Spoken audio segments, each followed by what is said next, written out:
yang menceritakan tentang detik-detik daripada kewafatan baginda Nabi sallallahu alaihi wasallam. Jadi yang bersama dengan kita, para pendengar, bolehlah rujuk kepada kitab Asy-Syama'il Al-Muhammadiyah ini dalam hadis yang diriwayatkan oleh Salim bin Ubaid radhiyallahu anhu, yang mana beliau berkata, "Ughmiya ala Rasulillah sallallahu alaihi wasallam fi maradihi فأفاق فقال حضرت الصلاة فقالوا نعم فقال مروا بلالا فليؤذن ومروا أبا بكر أن يصلي للناس أو قال بالناس." Jadi kita ambil potongan-potongan hadis, kerana hadis ini antara hadis yang panjang. Kita ambil potongan-potongan ini dan kita akan terjemahkan, dan insya-Allah sedikit kita akan sama-sama membahaskan apa yang terdapat di dalam potongan hadis ini, insya-Allah. Kata Salim bin Ubaid, Rasulullah sallallahu alaihi wasallam pingsan semasa baginda sakit menjelang kewafatan baginda Nabi sallallahu alaihi wasallam. Pada dasarnya Nabi sallallahu alaihi wasallam ini ketika mana ialah diserang sakit itu, Nabi SAW pingsan. Bahkan disebutkan Nabi SAW dipapah ke rumah Aisyah radhiyallahu anha. Nabi mengeluarkan peluh yang begitu banyak, menunjukkan akan kesakitan yang ditanggung oleh Nabi SAW. Tapi yang diceritakan di dalam riwayat ini adalah sakit yang lebih kuat, yang kemudiannya membawa kewafatan baginda Nabi SAW. Berapa hari? Menurut kepada pendapat disebutkan 4 hari sakit kuat baginda Nabi SAW, bermula pada hari Jumaat, dan Nabi setelah itu wafat pada hari Isnin. Bermakna Jumaat, Sabtu, Ahad, Isnin, 4 hari. Kesakitan yang kuat yang ditanggung oleh Nabi SAW, sehingga nanti kita akan lihat beberapa kali pada waktu tempoh itu Nabi kita Muhammad SAW pingsan. Jadi ini pingsan yang pertama pada hari Jumaat, dan disebutkan pada waktu itulah ketika sakit yang begitu berat. Pada sakit yang sebelumnya, beberapa hari atau seminggu sebelumnya, itu Nabi sakit tetapi masih mampu Nabi keluar dan menjadi imam kepada para sahabat. Tapi yang diceritakan di dalam hadis ini adalah sakit Nabi yang setelah itu Nabi tidak lagi keluar daripada rumahnya mengimamkan kepada para sahabat. Sebab itu disebutkan ketika Nabi pingsan, apabila Nabi sedar dari pingsannya, maka baginda bertanya, adakah sudah masuk waktu solat? Nabi bangun, soalan pertama yang Nabi tanya, sudahkah masuk waktu solat? Maka sahabat menjawab, ya Rasulullah. Maka Nabi SAW bersabda, perintahkan Bilal untuk laungkan azan. Ya. Jadi kerana kebiasaannya Bilal ketika mana masuknya waktu, maka dia akan minta izin kepada Nabi SAW untuk melaungkan azan. Itu di antara tertib Bilal ataupun muadzin. Ketika masuk waktu, mereka akan minta izin kepada Nabi SAW untuk melaungkan azan, atau Nabi akan menyuruh mereka untuk melaungkan azan. Maka jelas ketika Nabi bangun, masuknya waktu solat, Nabi mengatakan perintahkan Bilal untuk laungkan azan, dan Nabi mengatakan dan minta Abu Bakar menjadi imam salat. Jadi ini jelas menunjukkan iaitu di saat sakit Nabi yang begitu berat adalah 4 hari dalam tempoh itu, yang sehingga Nabi tidak lagi mengimamkan kepada para sahabat, bermula pada riwayat yang ini diceritakan. Dan Nabi pada waktu itu melantik kepada sahabat utamanya Abu Bakar Siddiq radhiyallahu anhu untuk menjadi imam kepada para sahabat. Jadi difahami dari isyarat ini yang memilih adalah Rasulullah. Dan walaupun dipilih itu adalah menjadi imam salat, tetapi nanti difahami oleh para sahabat bahawa pelantikan itu pasti ianya adalah satu pengiktirafan daripada Nabi SAW akan kedudukan Sayyidina Abu Bakar Siddiq radhiyallahu anhu, yang juga bukan hanya memimpin kepada salat, tetapi juga adalah untuk nantinya setelah Rasulullah memimpin kepada kaum muslimin. Kemudian diceritakan lagi, summa ughmiya alaihi fa'afaqa faqala hadaratis salah faqalu na'am faqala muru bilalan falyu'adzin wa muru Aba Bakrin falyusalli bin nas. Faqalat Aisyah inna abi rajulun asif idza qama dhaqal maqama baka fala yastati' falau amarta ghairahu. Selepas itu maknanya Nabi pingsan. Kemudian Nabi tersedar dan Nabi bertanya, adakah sudah masuk waktu solat? Maka para sahabat menjawab, ya wahai Rasulullah. Maka Rasulullah SAW berkata, perintahkan Bilal untuk laungkan azan dan minta Abu Bakar untuk menjadi imam di dalam salat. Jadi ini adalah kali kedua disuruh oleh Rasulullah SAW untuk Abu Bakar menjadi imam, mengimamkan kepada kaum muslimin. Ketika Nabi berkata demikian, maka Aisyah yang berada pada waktu itu berkata kepada Nabi SAW, mengatakan, ayahku, yakni Abu Bakar Siddiq, adalah seorang yang mudah sedih. Jadi kenapa di-highlightkan perkara itu? Kerana Sayyidina Aisyah sebenarnya bimbang kalau nanti Abu Bakar radhiyallahu anhu menjadi imam, kerana dia hatinya lembut dan mudah sedih dan menangis. Bagi Aisyah mungkin nantinya sukar sekiranya nanti Abu Bakar untuk menjadi imam, nak baca Al-Quran di dalamnya. Jadi dia pun beritahu kepada Nabi SAW, dan apabila baginda menggantikan tempatmu menjadi imam, maksudnya apabila Abu Bakar menggantikan tempat engkau wahai Rasulullah menjadi imam, nanti dia akan menangis. Sebab apa? Kerana pertama sekali, tidak lain kerana pasti dia akan sedih dengan keadaanmu wahai Rasulullah, kerana cinta Abu Bakar kepada Rasulullah luar biasa. Jadi ketika nanti dia jadi imam, dia ingat kepada engkau wahai Rasulullah, maka dia akan sedih dan mungkin dia akan menangis dan mungkin akan mengganggu solat. Yang keduanya tidak lain kerana Sayyidina Abu Bakar Siddiq adalah terkenal dengan orang yang ketika membaca Al-Quran sering menangis kerana tadabburnya, kerana penghayatannya. Maka nanti ketika dia nanti dalam solat membaca Al-Quran, maka ketika mana dianya membaca Al-Quran dia menangis, nanti dibimbangi akan mengganggu ataupun akan sedikit mengganggu kepada keadaan solat kepada orang lain.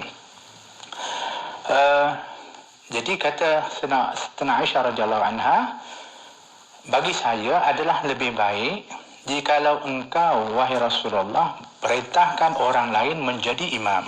Masya Allah.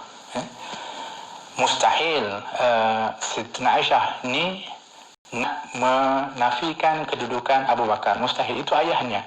Dan dia tahu kedudukan Abu Bakar yang begitu tinggi dan mulia di sisi Allah dan di sisi Rasulullah SAW. Cuma perhatian Aisyah radhiyallahu anha adalah sifat dan ciri yang ada kepada Abu Bakar yang dibimbangi oleh Aisyah, kalau dengan sebab keadaan itu akan mengganggu atau kita kata menjejaskan keadaannya menjadi imam dan juga kepada makmum yang mengikuti kepada imam yang diimami oleh Sayyidina Abu Bakar Siddiq radhiyallahu anhu. Itu perhatian Sayyidatina Aisyah radhiyallahu anha. Jadi ketika cadangan itu disampaikan, qala, kemudian dalam riwayat itu menyebutkan summa ughmiya alaih, kemudian Nabi pingsan semula. Kita lihat beberapa kali Nabi pingsan, menunjukkan betapa beratnya dari sakit yang ditanggung oleh Nabi kita Muhammad SAW. Dan sakit itu adalah merupakan ujian Allah kepada Rasulullah dan juga demikian kepada para Rasul. Kerana hakikatnya Nabi mengatakan orang yang paling tinggi ujian atau yang banyak diuji oleh Allah bermula adalah para Rasul. Kemudian barulah yang seumpamanya dan seumpamanya. Kenapa? Kerana semakin diuji seseorang itu, semakin tinggi darjat dan kedudukannya di sisi Allah Subhanahu Wa Taala apabila dia sabar dan tabah menghadapi ujian Allah. Demikian sakit yang ditimpakan itu, dan kerana kekuatan yang ada kepada para Rasul, khususnya Nabi kita Muhammad SAW, maka sakitnya juga adalah lebih sakit daripada orang biasa. Bahkan Anas bin Malik dalam riwayat lain menceritakan ketika dia pegang badan baginda Rasulullah, dia merasakan panas yang sangat sehingga dia terkejut. Sehingga dia mengatakan, sangat panas badan wahai Rasulullah. Nabi mengatakan, wahai Anas, sesungguhnya para Nabi ketika mana ditimpakan sakit adalah berganda dari sakitnya orang biasa. Jadi di dalam riwayat ini sudah kali ketiga Nabi pengsan, fa'afaqa, dan Nabi bangun balik. Faqala muru Bilalan falyu'adzin wa muru Aba Bakrin fayusalli bin nas fa inna kunna sawahibu aw sawahibatu Yusuf. Qala fa umira Bilalun fa'adzan wa umira Abu Bakrin fa shalla bin nas. Jadi dalam keadaan Nabi suruh Bilal azan, suruh Abu Bakar jadi imam, Nabi pingsan. Kemudian Nabi bangun lagi, kemudian Nabi ulangi perintah Nabi SAW suruh Bilal untuk melakukan azan. Kemudian tetap dengan pendirian Nabi SAW menyuruh Abu Bakar untuk menjadi imam. Kemudian Nabi pingsan lagi, kemudian Nabi suruh Bilal azan, dan walaupun kita sebut diberitahu oleh Sayyidatina Aisyah radhiyallahu anha akan keadaan yang mungkin akan berlaku kalau Sayyidina Abu Bakar menjadi imam, iaitu perasaan sedih yang sentiasa melanda kepada Abu Bakar, dan dengan tadabbur Al-Qurannya yang sering menangis, dan juga mengingati kekasihnya Nabi Muhammad SAW yang sakit, dia akan mungkin menangis dan mungkin akan nantinya menjejaskan keadaan salat. Tetap Nabi SAW setelah bangun daripada pingsan yang kali ketiga, tetap konsisten dengan perintah Nabi, iaitu untuk supaya Abu Bakar menjadi imam. Bahkan Nabi SAW mengatakan, fa inna kunna sawahibu Yusuf atau sawahibatu Yusuf. Nabi kata demikian. Maksudnya apa? Kamu, wahai orang-orang perempuan, tidak ubah seperti wanita-wanita pada zaman Nabi Yusuf. Apa yang berlaku pada wanita-wanita pada zaman Nabi Yusuf? Yakni zahir percakapannya itu berbeza dengan apa yang sebenarnya ada di dalam hati mereka. Jadi bermakna kamu, wahai wanita-wanita, tak ubah atau sama sebenarnya dengan wanita-wanita di zaman Nabi Yusuf. Apa yang kamu cakap tak sama dalam hati kamu. Bermakna Aisyah radhiyallahu anha sebenarnya dia rida, dan dia tahu kedudukan Sayyidina Abu Bakar Siddiq. Dia tahu bahawa kelayakan itu tidaklah lain adalah Abu Bakar. Cuma lisannya memberitahu keadaan Abu Bakar Siddiq, maka itulah yang telah pun ditegur atau yang telah disebutkan oleh Nabi SAW, dan Nabi tetap terus ketika itu dengan apa yang telah pun diperintahkan di awal tadi, iaitu perintahkan Abu Bakar untuk menjadi imam. Dan dengan sebab itulah akhirnya Bilal melaungkan azan, dan Sayyidina Abu Bakar radhiyallahu anhu menjadi imam salat kepada kaum muslimin. Summa inna Rasulullah sallallahu alaihi wasallam wajada khiffah faqala unzuru li man attaki'u alaih, faja'at bariratu wa rajulun akhar fattaka'a alaihima, falamma ra'ahu Abu Bakrin dhahaba liyankusa fa'awma'a ilaihi an yathbuta makanahu hatta qada Abu Bakrin salatahu. Kemudian selepas itu ketika Nabi SAW satu ketika merasakan sakitnya agak ringan, lantas baginda SAW berkata, carikan seseorang untuk aku bersandar padanya. Maksudnya untuk Nabi dapat untuk dipapah. Ketika Nabi nak bangun dalam keadaan sakit, maka Nabi tidak berdaya ketika itu untuk bangun sendiri kecuali dipapah. Jadi ketika itu Nabi minta seseorang untuk bantu Nabi SAW untuk memapah baginda Rasulullah SAW. Maka datanglah Barirah binti Safwan bersama seorang yang lain, iaitu disebutkan dianya adalah bernama Naubah. Nabi Rasulullah SAW pun bersandar kepada mereka berdua. Nabi SAW bersandar kepada mereka berdua.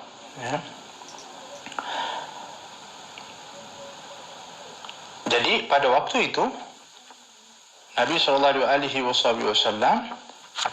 pada waktu ketika mana bersandar ataupun dipapah oleh mereka berdua, keluar daripada rumah Nabi SAW. Pada waktu itu Abu Bakar As-Siddiq radhiyallahu anhu sedang mengimamkan solat kepada kaum muslimin. Jadi ketika Nabi keluar, Sayyidina Abu Bakar radhiyallahu anhu melihat keadaan Rasulullah SAW, maka dia dengan penuh adab dan akhlak nak berpatah balik, nak undur ke belakang untuk memberi ruang untuk Nabi SAW yang menjadi imam kepada para sahabat. Namun Rasulullah SAW memberi isyarat supaya Abu Bakar tidak berganjak daripada tempatnya sehingga Abu Bakar selesai solat. Jadi Nabi SAW yang ketika itu suruh untuk apa? Untuk Abu Bakar radhiyallahu anhu terus tetap menjadi imam. Dalam riwayat yang lain diceritakan, Abu Bakar pada waktu itu tetap juga tidak, ataupun kita panggil undur, dan akhirnya Nabi menjadi imam. Itu menurut kepada riwayat.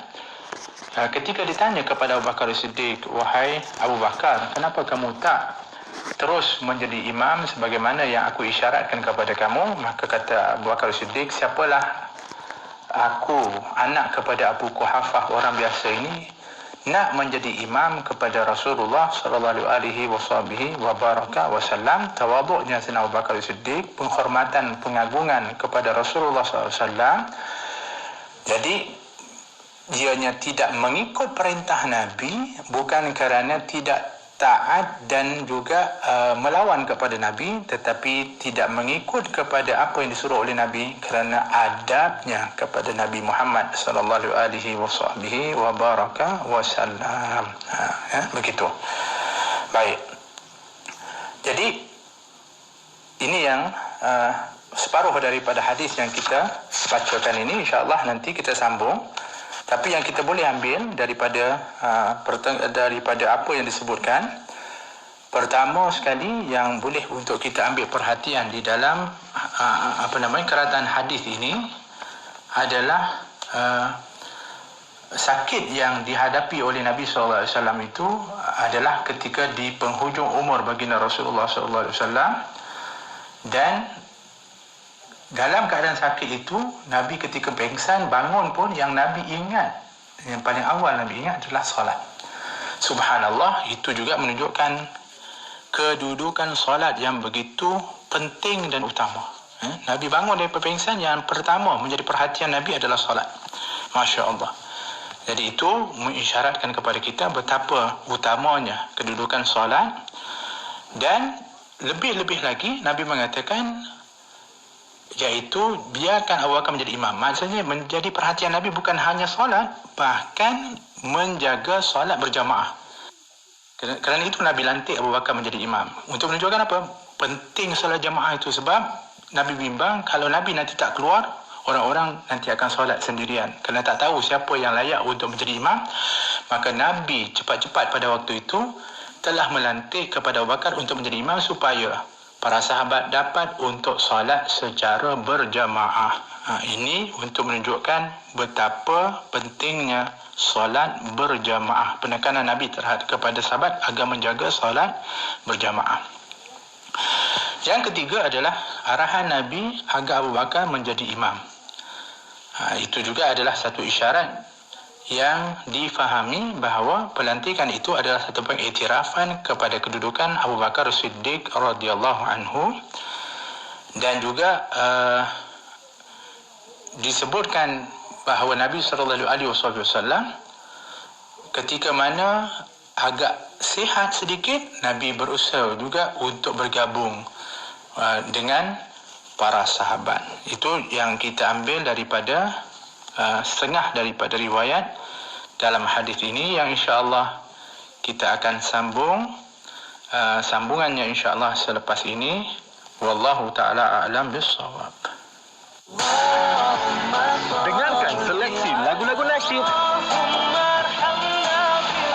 hanya di IKIM, Inspirasi Inforia Islami. Alhamdulillah. Sidang pendengar Radio IKIM dirahmati oleh Allah Subhanahu Wa Taala, kita sambung lagi hadis yang panjang mengenai keadaan waktu wafat baginda Rasulullah sallallahu alaihi wasallam. Kalau sebelum tadi kita menceritakan tentang Nabi walau dalam keadaan sakit kuat dalam tempoh 4 hari itu beberapa kali Nabi pingsan. Nabi sempat juga pada waktu ketika agak berasa ringan sedikit dari sakitnya, Nabi SAW keluar daripada masjid dan dipapah oleh para sahabat. Di antaranya dalam riwayat ini disebutkan yang memapah Nabi adalah Barirah binti Safwan.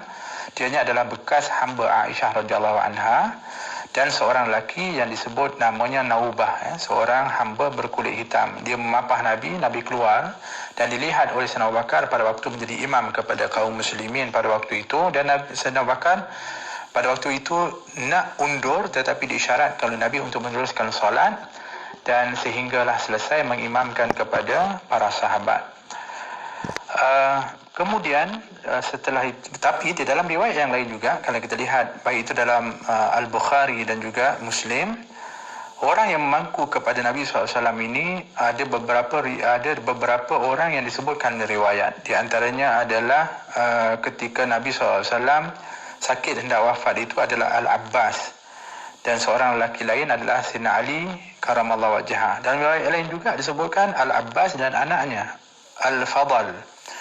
Ada lagi dalam riwayat Al-Abbas dan Usamah. Kita pernah melalui satu bab yang nama tentang Nabi dipapah, dan salah satu dari riwayat itu menyebutkan yang memapah Nabi adalah Usamah bin Zaid radhiyallahu anhuma. Jadi kenapa ada berbeza riwayat? Maka para ulama menyimpulkan bermakna Nabi SAW ini keluar daripada rumahnya dalam keadaan sakit itu dipapah beberapa kali. Ada yang dipapah oleh Barirah dan Naubah, ada kalanya dipapah pada waktu lain pula adalah oleh bapa saudaranya Al-Abbas dan anaknya Al-Fadl. Dan riwayat lain pula ada waktu Nabi keluar juga dipapah oleh Usamah dan juga Al-Fadl, bermakna beberapa kali Nabi berusaha untuk keluar yang dipapah oleh sahabat, dan sampai juga riwayat ceritakan bahkan Nabi sempat ada menjadi imam, dan ada sempat Nabi SAW ketika itu berkhutbah, iaitu menyampaikan ucapannya kepada para sahabat sebagai satu ucapan, seolah-olah satu ucapan perpisahan daripada Nabi sallallahu alaihi wasallam. Baik, kita sambung daripada hadis itu. Summa inna Rasulullah sallallahu alaihi wasallam qubida faqala Umar wallahi la asma'u ahadan yadhkuru anna Rasulullah sallallahu alaihi wasallam qubida illa darabtuhu bi sayfi hadha. Jadi diringkaskanlah dalam riwayat ini, selepas itu, yakni setelah melalui beberapa kali Nabi SAW pingsan dan Nabi telah pun melantik Sayyidina Abu Bakar untuk menjadi imam kepada para sahabat. Jadi sampailah pada hari Isnin, dan tepatnya adalah pada waktu duha, Nabi SAW diwafatkan oleh Allah Subhanahu Wa Taala. Jadi pada waktu ketika mana Rasulullah wafat, maka Siti Aisyah menyampaikan berita tersebut, maka mulalah berita itu disebarkan dan sampailah berita itu kepada sahabat Nabi SAW, iaitu Amirul Mukminin Sayyidina Umar Al-Khattab radhiyallahu anhu. Jadi Sayyidina Umar ni juga begitulah kedudukannya hebat. Dianya adalah sahabat utama, sangat-sangat cinta kepada Nabi Muhammad sallallahu alaihi wasallam. Ketika dengar saja orang memperkatakan bahawa Rasulullah telah wafat, maka dia terus mengucapkan, wallahi, demi Allah, la asma'u ahadan yadhkuru anna Rasulullah SAW qubid ila darabtuhu bisayfi hadha. Demi Allah, kata Sayyidina Umar, aku tidak mahu mendengar sesiapa pun berkata Rasulullah SAW sudah meninggal dunia. Jikalau ada, aku akan penggal kepala orang itu dengan pedangku ini. Ada pendapat mengatakan bermakna seolah-olah Sayyidina Umar tidak menerima kewafatan Nabi SAW. Tetapi mustahil bagi orang yang mempunyai iman yang begitu tinggi kepada Allah untuk tidak rida. Tetapi respon ataupun kita panggil reaksi dari Sayyidina Umar ini sebenarnya difahami adalah kerana kecintaan yang luar biasa kepada Nabi Muhammad SAW, sehingga berita yang didengar iaitu mengenai tentang kewafatan Nabi adalah suatu yang paling berat dan satu yang sangat kita panggil menyentak kepada jiwa Sayyidina Umar Khattab, sehingga dia seolah-olah mengatakan, aku tak nak dengar. Ada orang yang mengatakan Rasulullah wafat bukan tidak menerima, tetapi tak mahu untuk orang memperkatakan begitu, supaya tidaklah bertambah lagi kesedihan yang ditanggung oleh Umar Al-Khattab radhiyallahu anhu. Dan ini adalah untuk menunjukkan betapa tingginya kecintaan Sayyidina Umar Al-Khattab radhiyallahu anhu kepada Nabi sallallahu alaihi wasallam. Bahkan ada para ulama mengatakan kenapa respon atau reaksi Sayyidina Umar berbeza dengan Abu Bakar yang lebih rida dan sahabat-sahabat mungkin yang lain. Tidak lain kerana keimanan Sayyidina Umar ini juga disebutkan sangat tinggi, bahkan bukan sahaja tinggi, melimpah-limpah, iaitu kita panggil apa, terlalu keadaannya demikian, maka keadaannya berlaku seperti itu. Sebenarnya bukanlah hanya Sayyidina Umar yang bersikap seperti itu. Ketika mendengar kewafatan Nabi, ada beberapa sahabat yang sampai-sampai di antara mereka yang mengatakan, wahai ya Allah, tidak ada lagi kecantikan untuk aku tatap setelah kewafatan Nabi, maka ya Allah, ambillah penglihatanku.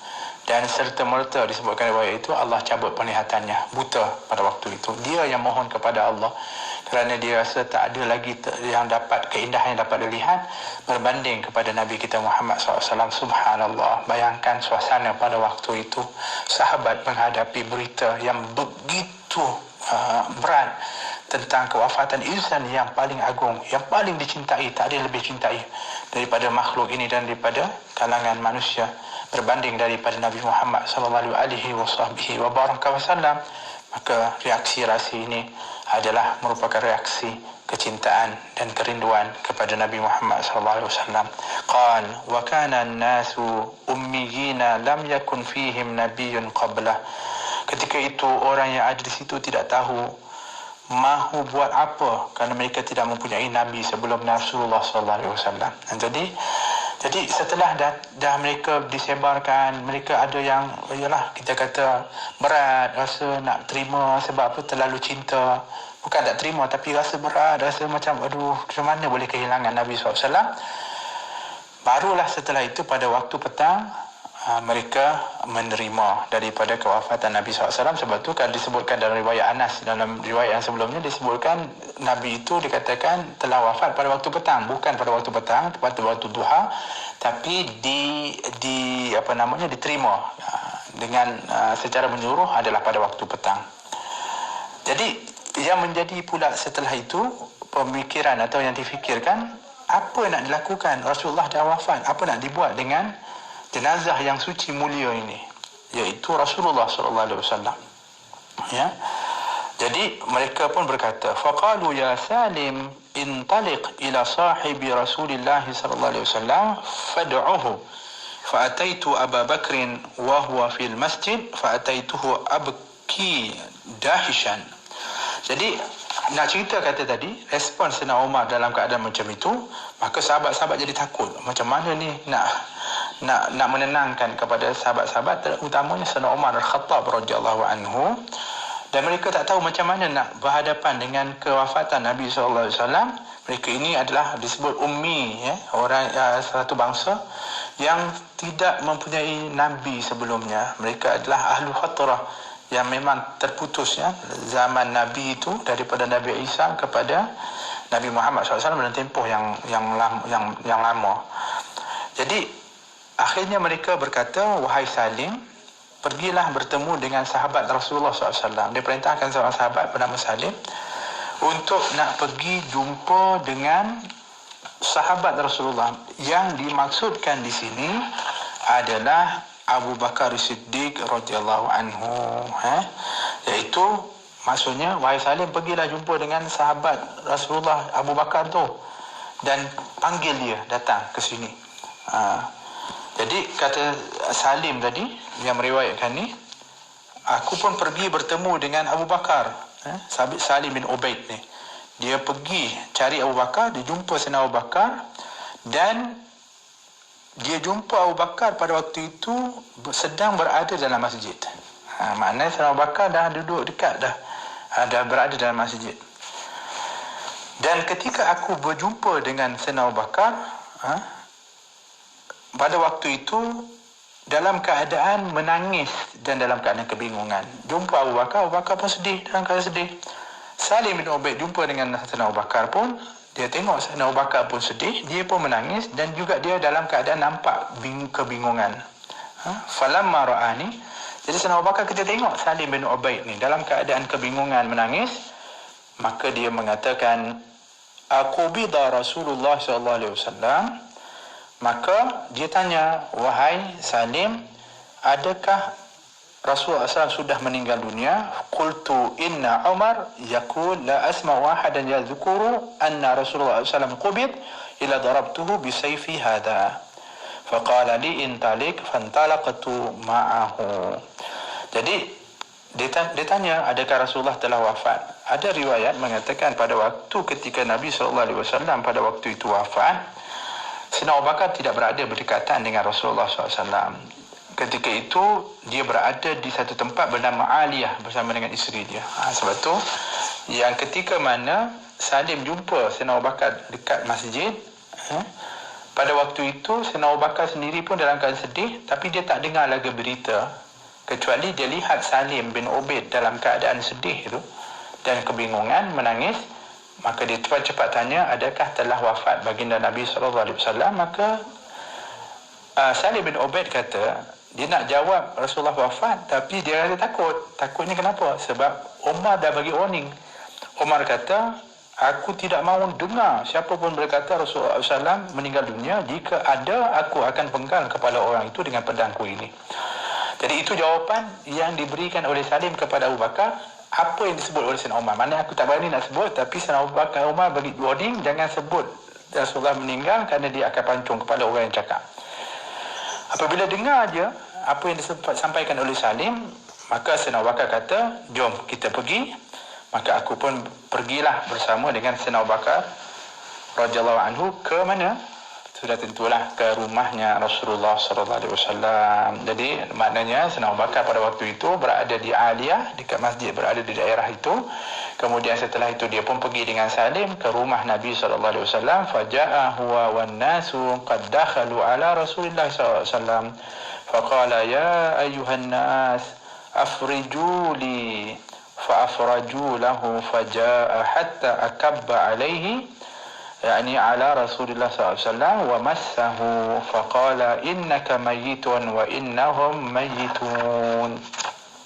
Jadi apabila Rasulullah SAW sampai, sebenarnya ketika di rumah Nabi SAW, orang dah ramai masuk dah ke bilik Rasulullah SAW itu untuk ziarah kepada Rasulullah SAW. Jadi Sayyidina Abu Bakar kata, wahai manusia, beri aku laluan. Sayyidina Abu Bakar minta laluan. Jadi kedudukan Sayyidina Abu Bakar ini adalah mulia, bahkan kepada di kalangan kaum muslimin pada waktu itu. Mereka menghormati Sayyidina Abu Bakar Siddiq. Ketika Sayyidina Abu Bakar kata, bukalah jalan, beri laluan, mereka akur dan juga taat walaupun mereka sebenarnya sangat ingin untuk sentiasa dekat dan bersama dengan Nabi SAW walaupun Nabi telah wafat, tapi mereka menghormati kepada sahabat Nabi SAW yang utama yang Nabi lantik dia menjadi imam ketika Nabi sakit. Maka mereka pun pada waktu memberi laluan untuk kepada Sayyidina Abu Bakar Siddiq, dan begitulah sebenarnya mereka juga ingin untuk supaya melihat bagaimanakah penyelesaian dari Sayyidina Abu Bakar dalam situasi yang membingungkan ketika wafatnya baginda Rasulullah. Maka apa yang dilakukan oleh Abu Bakar dalam riwayat ini disebutkan ketika Nabi SAW, Sayyidina Abu Bakar datang menziarahi atau mendekati jenazah baginda Rasulullah SAW, dia pun usap baginda Rasulullah, dia pegang Nabi SAW, diusap baginda Nabi SAW, disentuh Rasulullah SAW. Ini adalah keadaan pertama yang dilakukan Sayyidina Abu Bakar, iaitu nak pegang jasad yang mulia baginda Nabi SAW. Kemudian setelah itu dia baca firman Allah Subhanahu Wa Taala dalam surah Az-Zumar ayat yang 30, iaitu sesungguhnya engkau wahai Rasulullah Muhammad akan mati, innaka lamayitun. Disebutkan innaka mayitun, sesungguhnya engkau wahai Rasulullah Muhammad akan mati, wa innahum mayitun. Dan sesungguhnya mereka, yakni para rasul, para nabi juga akan mati. Maknanya menunjukkan kullu nafsin dha'iqatul maut, semua yang bernyawa akan mati, walaupun semulia mana, walaupun sehebat mana kedudukan di sisi Allah, tetap juga akan mati. Ini adalah merupakan hakikat yang mesti diyakini. Summa qalu, jadi dengan dibacakan ayat itu sebenarnya juga sebagai satu penenang. Jadi didengar oleh para sahabat yang berdekatan pada waktu itu dengan apa yang dibaca merujuk kepada firman Allah, maka mereka pastilah akur dengan apa yang telah pun dijanjikan oleh Allah Subhanahu Wa Taala. Summa qalu, kemudian mereka berkata, ya sahiba Rasulillah, aqbida Rasulullah SAW, qala na'am fa'alimu an qad sadaq. Maka pada waktu itulah ketika dibacakan firman Allah tersebut, maka mereka mengambil peluang, orang ramai pada waktu itu yang berkumpul mengambil peluang, bertanya, adakah nyawa Rasulullah SAW sudah dicabut? Maksudnya, adakah Nabi SAW sudah wafat? Maka Sayyidina Abu Bakar menjawab, ya. Jadi mereka nak dapatkan confirmation lah daripada Sayyidina Abu Bakar Siddiq. Jadi mereka bukan maknanya betul-betul ke meninggal, sebab ialah nak pastikan betul-betul. Sebab Nabi SAW ni adalah insan yang luar biasa. Jadi betul ke Rasulullah ni wafat atau masih sakit ataupun tidur? Maka dikonfirmkan, telah ditakkidkan oleh Sayyidina Abu Bakar Siddiq dan mengatakan ya. Maka mereka pun yakin. Sebab apa? Sebab Sayyidina Abu Bakar adalah orang yang berkata benar. Sebab itu sampai digelar As-Siddiq. Selain daripada dia membenarkan apa saja yang Nabi SAW sampaikan, dia juga terkenal dengan orang yang sentiasa bercakap benar. Qala yadkhulul wa kayf, disebutkan kemudian, ya sahibah Rasulullah, mereka tanya lagi, yusalla ala Rasulillah sallallahu alaihi wasallam? Qala na'am. Qalu wa kaifa? Qala yadkhulu qaumun fayukabbiruna wa yusalluna wa yad'una thumma yakhrujun, thumma yadkhulu qaumun fayukabbiruna wa yusalluna wa yad'una thumma yakhrujun hatta yadkhulan nas.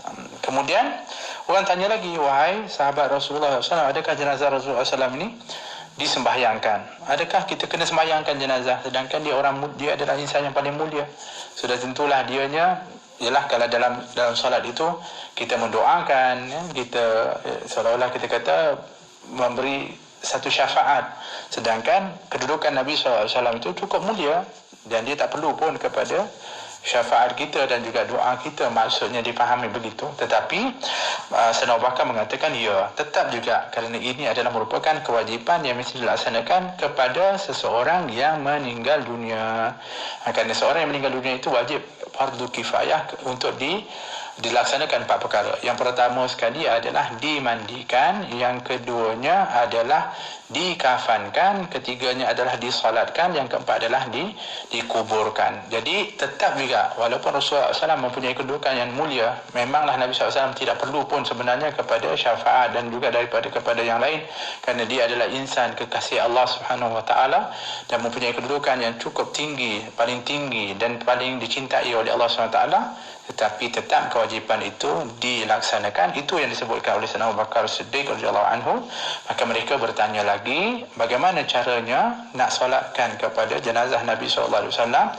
Maka dalam keadaan tempat ni, kita ni rumah Rasulullah bukanlah besar mana, dan bagaimana pula cara kita nak solatkan, sedangkan nak tanya macam mana. Maka Senobakan pun berilah satu solution. Masuk kamu sekumpulan-sekumpulan, lalu kamu bertakbir 4 takbir seperti solat jenazah, 4 takbir, dirikan solat jenazah, berdoa, kemudian kamu keluar. Selepas itu masuk kumpulan yang lain, takbir 4 kali solat jenazah, doa dan keluar. Begitulah sehingga semua orang dapat untuk mengerjakan solat jenazah tersebut. Jadi itu adalah di antara yang disebutkan. Jadi sebab itu dalam riwayat diceritakan bahawa apa yang berlaku, Nabi SAW pernah ketika mana hampir wafat, dalam riwayat Hakim dan Al-Bazzar, Nabi SAW kumpulkan keluarga dia, dan Nabi SAW dikumpulkan keluarga di rumah Aisyah. Lalu dia bertanya, lalu mereka tanya kepada Rasulullah, apabila kalau nanti kamu wafat, siapa yang akan melakukan solat jenazah kepada kamu?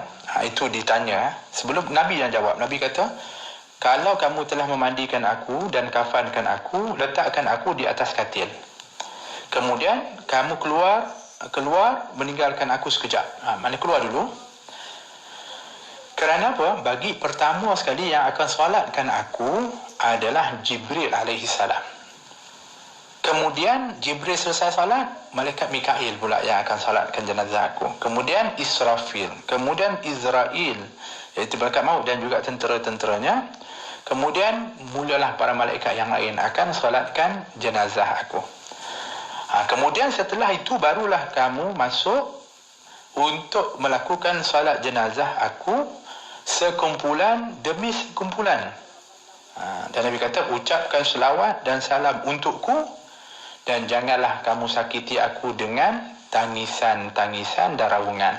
Nabi kata begitu. Jadi maknanya Nabi yang berikan panduan itu. Bermakna yang solat pertama adalah para malaikat. Yang pertama sekali adalah Jibril alaihi salam dan malaikat-malaikat yang utama dan seluruh para malaikat. Kemudian barulah diteruskan oleh ahli keluarga dan para sahabat baginda Rasulullah secara berperingkat-peringkat. Dan di dalam sirah Ar-Rahiq Al-Maqtum diceritakan jenazah Rasulullah SAW ini disembayangkan 10 orang.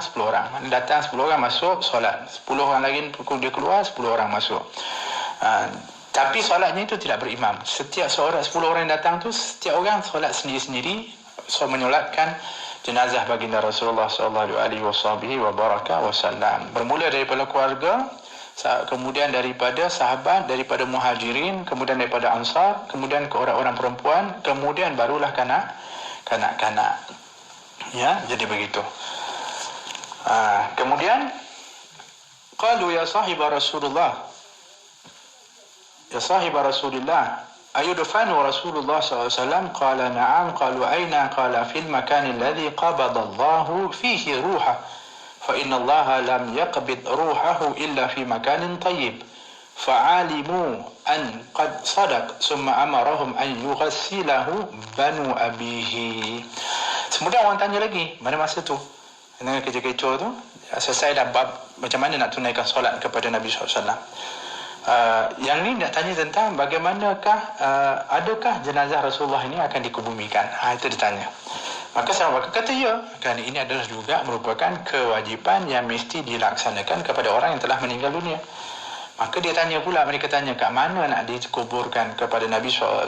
Maka Sayyidina Abu Bakar kata, tidak lain di tempat Allah mencabut nyawa Rasulullah SAW, di tempat wafatnya baginda Nabi SAW. Sebab kita dah tengok dalam riwayat yang sebelumnya, Sayyidina Abu Bakar mendatangkan satu dalil daripada apa yang diucapkan oleh Nabi SAW yang mengatakan sesungguhnya para Nabi itu dikuburkan di tempat di mana dia dimatikan atau diwafatkan. Jadi itulah asas yang dipegang oleh Sayyidina Abu Bakar As-Siddiq dengan mengatakan bahawa di tempat yang akan dikuburkan Nabi SAW adalah tempat yang Nabi wafat. Sebab kata Sayyidina Abu Bakar, Allah tidak mencabut nyawa Rasulullah kecuali di tempat yang terbaik. Maknanya tempat yang itu adalah tempat yang terbaik. Dan yang kita ziarah kalau pergi Madinah itu bermuajahah ke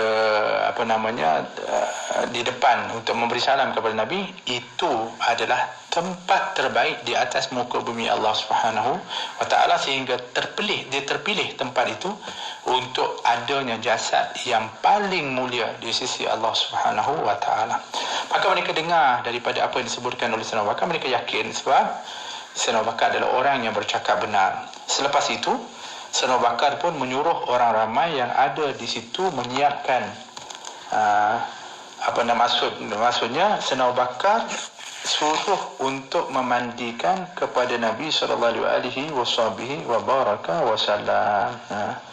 Yakni diperintahkan jenazah Rasulullah itu dimandikan oleh lelaki-lelaki dari keluarga Nabi sallallahu alaihi wasallam sebelah bapa baginda Nabi sallallahu alaihi wasallam.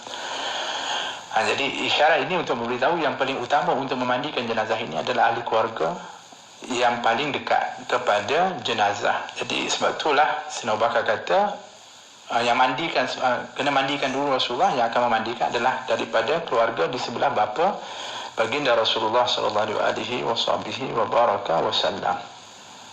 Jadi lebih jelas lagi, jenazah Rasulullah dimandikan oleh siapa? Kalau demikian dalam riwayat disebutkan adalah Sayyidina Ali. Kerana Sayyidina Ali sendiri pernah mengatakan bahawa Nabi telah memberi wasiat kepada aku agar tidak ada sesiapa memandikannya melainkan aku. Dan Sayyidina Ali kata Rasulullah pesan sungguh-sungguh aku, tak ada yang boleh mandikan kecuali aku. Supaya apa? Supaya tidak ada orang yang akan melihat aurat Nabi SAW. Sebab Nabi kata kepada aku, tiada orang yang melihat auratku melainkan akan buta matanya. Jadi Sayyidina Ali ni adalah sangat terkenal dengan orang yang sangat pemalu. Sehingga disebutkan Sayyidina Ali ni, minta maaf disebutkan, dia bukan kata memandang aurat orang lain, memandang auratnya sendiri pun dia tak pandang.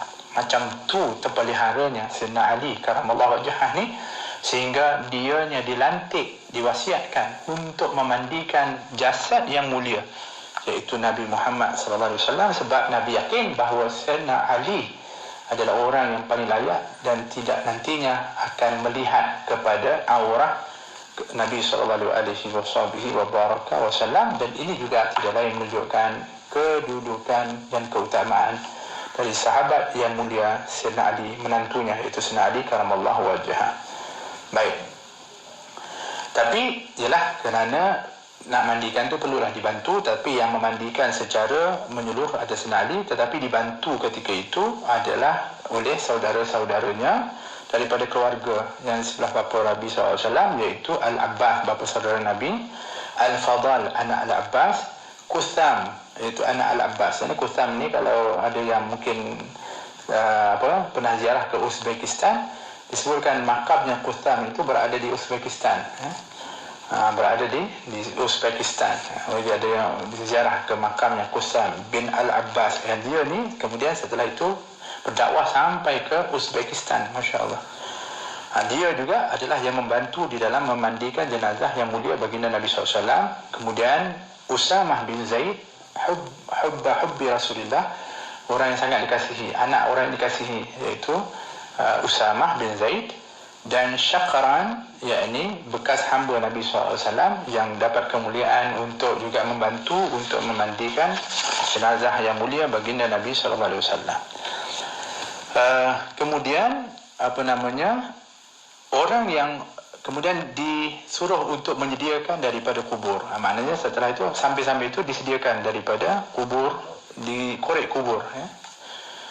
Yang mengorek kubur ini adalah sahabat bernama Abu Talha Zaid. Abu Talha, yang digelar Abu Talha, namanya Zaid bin Sahal radhiyallahu anhu.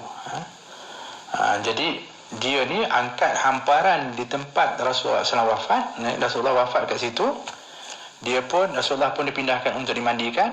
Dia pun angkat hamparan tu, dia korek kubur di atas tanah yang tempat Nabi wafat tadi, dan dia buat ketika itu liang di sisi daripada kubur tersebut. Jadi kalau di Malaysia ni praktikal atau praktik daripada kuburannya itu seperti itu. Yang tanahnya, kita panggil tanahnya keras lah, mana di korek kuburnya, kemudian dibuat liang di sebelah tepi. Ini adalah bentuk daripada kubur mulia baginda Nabi SAW.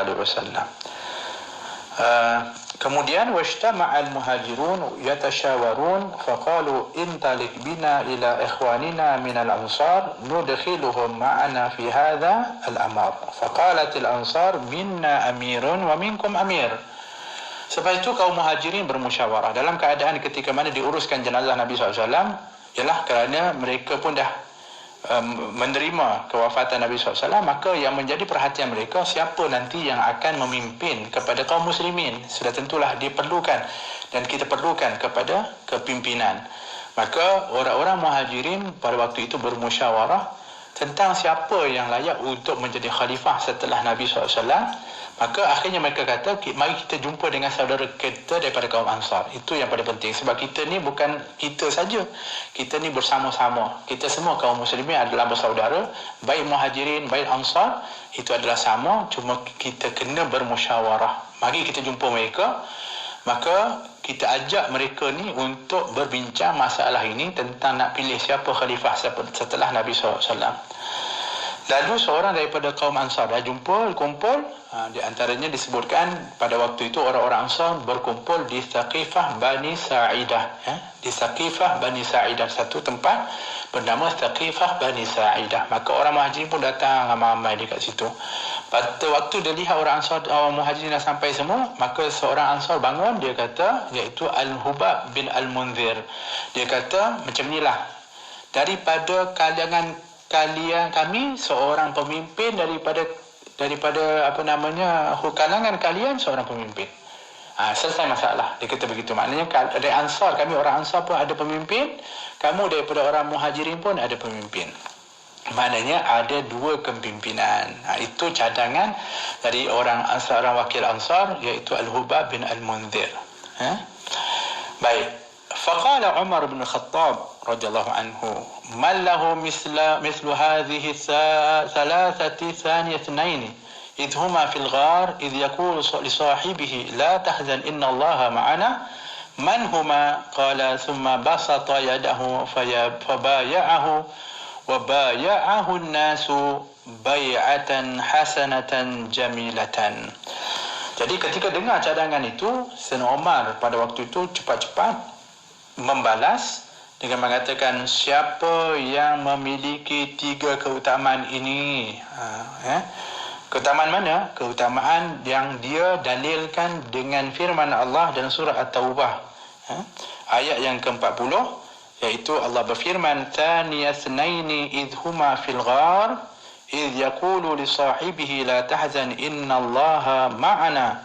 Ini dia, Abu Bakar, salah seorang daripada dua sahabat, semasa mereka berlindung dalam gua, ketika itu dia berkata kepada sahabatnya, janganlah engkau berduka cita, sesungguhnya Allah bersama kita. Jadi menurut Umar, ada tiga kelebihan Abu Bakar yang tersirat dalam ayat ini, iaitu Abu Bakar disebut dalam ayat tersebut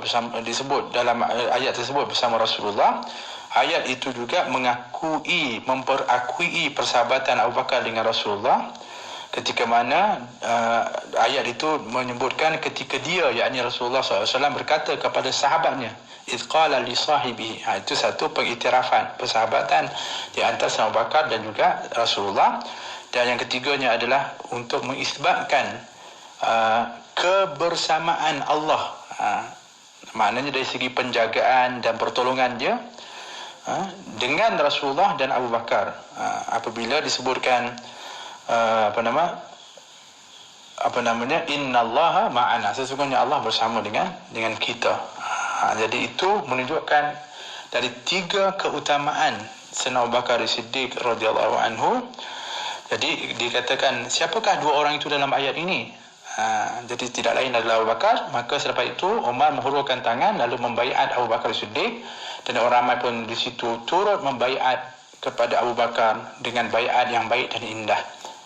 Jadi itu yang disebutkan di dalam riwayat ini adalah untuk menunjukkan daripada apa yang berlaku setelah kewafatan Nabi SAW, dan dari situlah berlakunya pelantikan atau bai'ah kepada Sayyidina Abu Bakar Siddiq. Dan sebenarnya peristiwa bai'ah ini ada ialah panjang lagi sebenarnya perbahasannya, tetapi ialah dengan masa yang terhad ini sedikit sebanyak akan dapat untuk kita memahami pada waktu setelah kewafatan Nabi SAW, ketika berlakunya daripada usaha untuk melantik siapakah yang akan menggantikan atau menjadi khalifah setelah wafat Nabi SAW, maka diperakuilah pada waktu itu kedudukan Sayyidina Abu Bakar yang layak untuk menjadi khalifah. Ya, memang waktu itu keluarga Nabi seperti mereka yang memandikan jenazah Nabi SAW tidak terus serta pada waktu bai'ah pada hari itu, tetapi pada esoknya kemudiannya mereka turut berbai'ah dan memperakui akan kekhalifahan Sayyidina Abu Bakar Siddiq radhiyallahu anhu. Maka mudah-mudahan insya-Allah kita dengan hadis yang kita sebutkan ini, kita akan mendapatkan satu pencerahan dan juga satu panduan yang jelas, dan kita juga dapat untuk melihat daripada kedudukan yang mulia para sahabat dan kesungguhan mereka di dalam kecintaan kepada Nabi SAW, dan juga panduan-panduan yang pelaksanaan daripada mereka ataupun orang-orang yang telah meninggal dunia, dan bagaimanakah pelaksanaannya, dan juga bagaimanakah berlakunya daripada pelantikan khalifah-khalifah setelah baginda Rasulullah SAW, yang mudah-mudahan insya-Allah dengan itu dapatlah kita pengetahuan yang jelas, dan akhirnya dapatlah kita merungkai kalau sekiranya ada di sana sini daripada apa-apa yang tersimpul atau sesuatu yang keliru, yang mudah-mudahan menjadi panduan kepada kita semua. Dan mudah-mudahan Allah Subhanahu Wa Taala menyuburkan rasa cinta kasih kepada Nabi sallallahu alaihi wasallam, dan dapat kita ittiba mengikuti kepada Nabi Muhammad sallallahu alaihi wasallam. Terima kasih atas perhatiannya, minta maaf di atas kekurangannya. Hadza wabillahi taufik. Wassalamualaikum warahmatullahi wabarakatuh. Masih ada peluang menabur jasa ibu dan ayah. Wakaf adalah antara 11 amalan yang terbaik dikirim sebagai hadiah kepada mereka. Berwakaflah secara atas talian melalui aplikasi perbankan internet atau infak online di laman sesawang www.masjidkesuma.com.my. Anda boleh mewakafkan untuk pembinaan kompleks Masjid Bandar Tasik Kesuma. Selagi masjid itu kekal, selagi itu pahala akan mengalir kepada pewakafnya. Moga berpanjangan pahala wakaf untuk kita serta ibu dan ayah tersayang hingga ke akhirat. Andalah yang bertuah. Wakaf anda amat berharga buat mereka. Al-Furqan merupakan sistem baru mempelajari bahasa Arab Al-Quran dengan teknik yang sangat cepat dan berkesan. Sekarang Al-Furqan menganjurkan kelas pengajian melalui WhatsApp Group bersama Ustaz Nasar sendiri. Video pembelajaran akan dihantar ke WhatsApp Group dari pelajaran paling asas hingga ke peringkat tinggi secara berjadual dan sistematik. Boleh bersoal jawab secara langsung dengan Ustaz Nasar. Program ini amat sesuai untuk anda yang tiada asas bahasa Arab. Daftar sekarang. Sila type "saya berminat" dan hantar ke 019-511-9000. Penyertaan adalah terhad. Sah. Apa Sah? Nuraisa lah. Kenapa? Nuraisa produk makeup mesra udu. Nuraisa yang bantu bimbing suri rumah untuk berniaga tu. Iyalah. Kenapa? Apa Sah? Nuraisa ada program bina bisnes di seluruh Malaysia. Aku pun nak dibimbing Nuraisa lah. Sah kau tak boleh. Bini kau boleh. Nuraisa nak bimbing wanita lah. Wanita. Apa Sah? Nuraisa produk mesra udu. Foundation, lipstick, makeup mudah dibersihkan. Jom bina perniagaan dari rumah dan jana pendapatan dengan Nuraisa. Filantropi Islam dan Wakaf Korporat di Malaysia adalah buku baru terbitan IKIM. Buku yang membicarakan tentang konsep kedermawanan, wakaf korporat dan jenis kedermawanan dalam Islam ini telah diterbitkan pada 2019. Buku yang banyak mengupas tentang konsep wakaf korporat ini sesuai bagi mereka yang sudah menceburi bidang ini seperti tokoh korporat, ahli-ahli akademik seperti pensyarah, pelajar-pelajar institusi dan kepada mereka yang berminat dalam menambah pengetahuan tentang wakaf korporat ini. Layari laman web kami www.ikimniaga.my atau hubungi Unit Pembangunan Ekonomi dan Pemasaran di talian 03 6204 6389 atau 388 untuk mendapatkan buku ini segera. Ayo sertai kempen Jom menyumbang RM50 demi pembebasan Masjid Al-Aqsa dan Palestin. Hubungi kami 03-8926-7019 dan layari Facebook Aman Palestin. Dengan roh, dengan darah, kami berkorban untukmu ya Aqsa. Wanginya kereta kau Siti. Guna pewangi apa ni? Aku gunakan Bliss. Memang wangi. Bauan berpanjangan sehingga 45 hari tau. Siti, bukan ke Bliss ada pewangi untuk rumah juga? Itu namanya Blissmatic. Produk kedua Bliss. Jenis automatic spray. Ada 4 jenis wangian. Yang tu aku guna dekat bilik tidur dan bantam rumah. Wah, sebuah wangi Bliss ni ya? Bukan tu je. Bliss sekarang ada pewangi badan juga tau. Ada 40 pilihan